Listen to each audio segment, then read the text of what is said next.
Hey friends, welcome back to my channel. Do you own a luxury handbag, or are you planning to buy one or buy another one? Chances are, if you're here on my channel, the answer is probably yes. Well, Italian prosecutors have investigated the factories of Dior and Armani, and this is what they found. Unsafe working conditions, workers from China brought in illegally and possibly even detained illegally. I know that everyone has maybe heard about this story already, but I won't let it die because we tend to just sweep things under the rug. This is how luxury brands have been gaslighting you, and I'm so glad that it finally came to light. When I started my channel, I was talking about these issues, about what it was like to really work for a luxury brand and how they don't treat their workers fairly and their items are not as luxury as you might think. So these investigators, not only did they find workers being held illegally, but they also found the Dior book tote. This bag that costs 57 euros, they sell for 2,800 euros. Like, does that make any sense? Of course, this begs the question, are you paying for quality or are you paying for the brand? It's no secret. Do you guys get it by now? Every company has to mark up their goods. That is how they make money.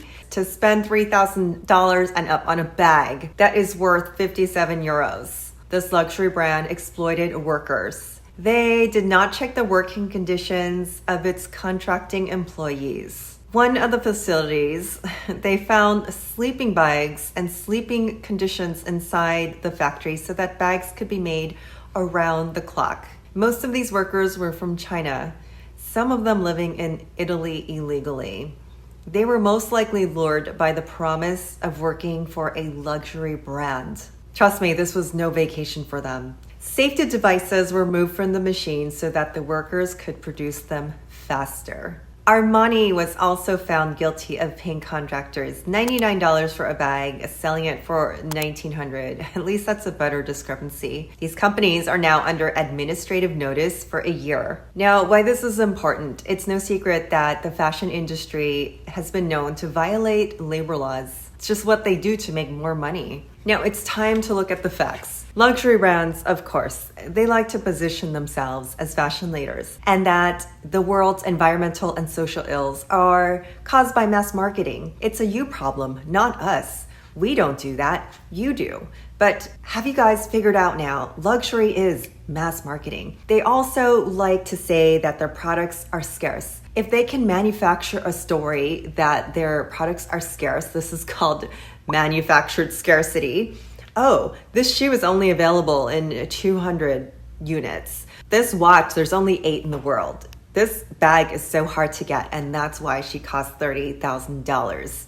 This story they create makes you want the product. It's human nature. If you can't have it, you want it more. Just as they manufacture scarcity, they manufacture their image and weave into their image that we are environmental, we reduce packaging. We are all about prestige, heritage, history, all to distract the customer from the lack of transparency and accountability in manufacturing. Now, Bernard Arnault himself has claimed that his brands are sustainable by nature. What does that mean, Mr. Arnault?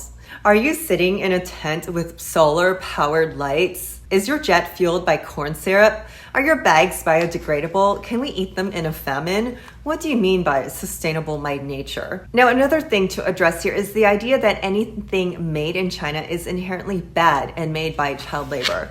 Now, take a look at all your items in your kitchen, all your furniture you bought from Wayfair. They are most likely made in China. And this is why, yes, you can get goods for cheaper. You can get things, materials and labor cheaper. And that's not the fault of the Chinese manufacturer. That is from the demand of the brand itself to cut costs as much as possible. Yet this brand takes the item and they mark it up 5 times or more to make the item seem more valuable. It's not just luxury. All these brands do it. So what justifies these ridiculous costs? There are a few reasons, and none are linked to superior quality. One is the brand reputation. So on one hand, you have perceived value and perceived status. The next thing that they claim that drives the price up is the scarcity. And even Nike does this, and they're not a luxury brand. Now we know they can make the bags around the clock, so why don't they? There is no such thing as scarcity of materials or labor, of scarcity of products. It is up to the brand to withhold the products from their customers, just like the way you can walk into a Rolex dealer and they will tell you, we don't have a Rolex here for you.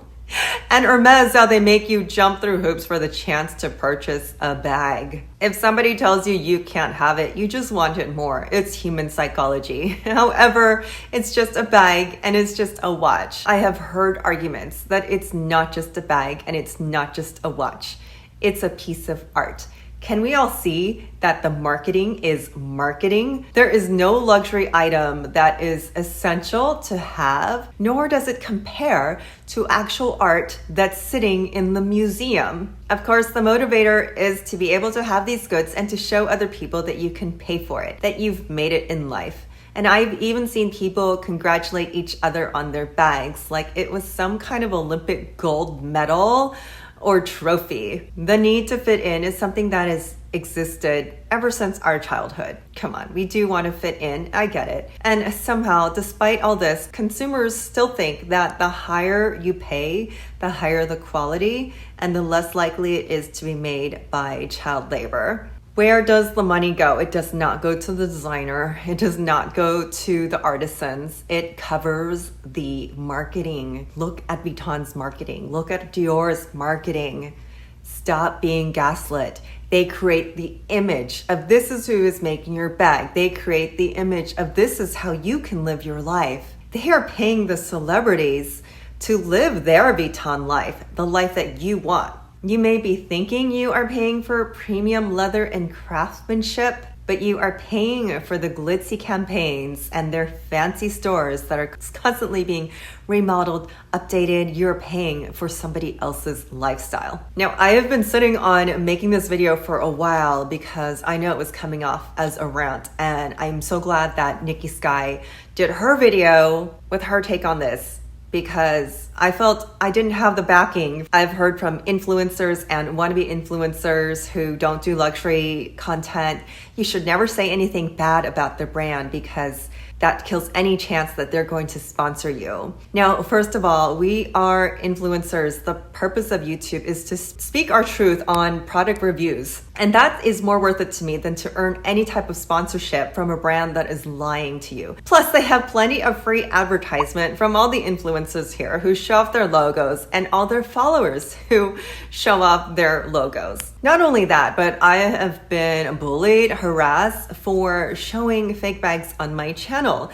Now, don't get me wrong. I'm in no way saying buy a fake. I did a fake versus real video. I did several just to show you, just to show the consumer. The labor and the materials in a replica bag are not much different from the real deal. So nothing justifies the cost. So as you see, buying luxury is not contributing to anything good. So I hope this story doesn't die, and I hope we don't sweep it under the rug. You have the power to control where you put your dollars. So finally, the tides have turned, and it seems like luxury spending is decreasing according to reports. The consumer is finally wising up. And it's not just luxury. Brands like Nike are receiving backlash for how limited they make their products and then try to resell them to you.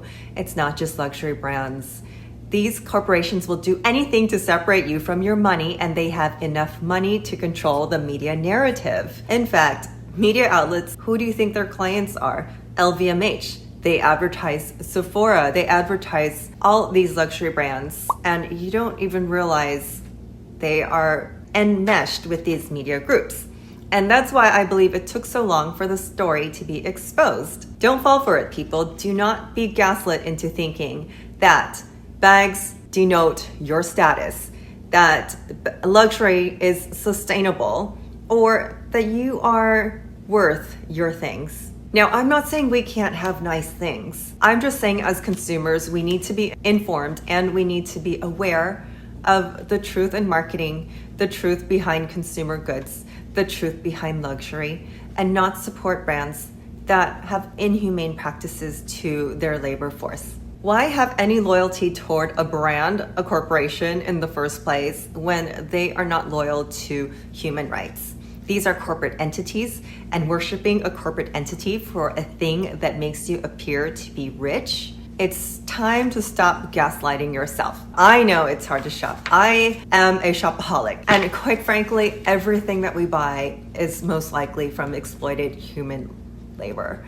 It's sad, the world we live in. So what can we do? Shop less. But what also we can do is stop judging other people on what they have or don't have. And stop gaslighting yourself to believing that spending more is making a positive impact on the planet, because it's not. It's simply not. I thank you for being here and supporting my channel. And as always, don't forget to like and subscribe and share my video with a friend. Talk to you guys soon. Bye.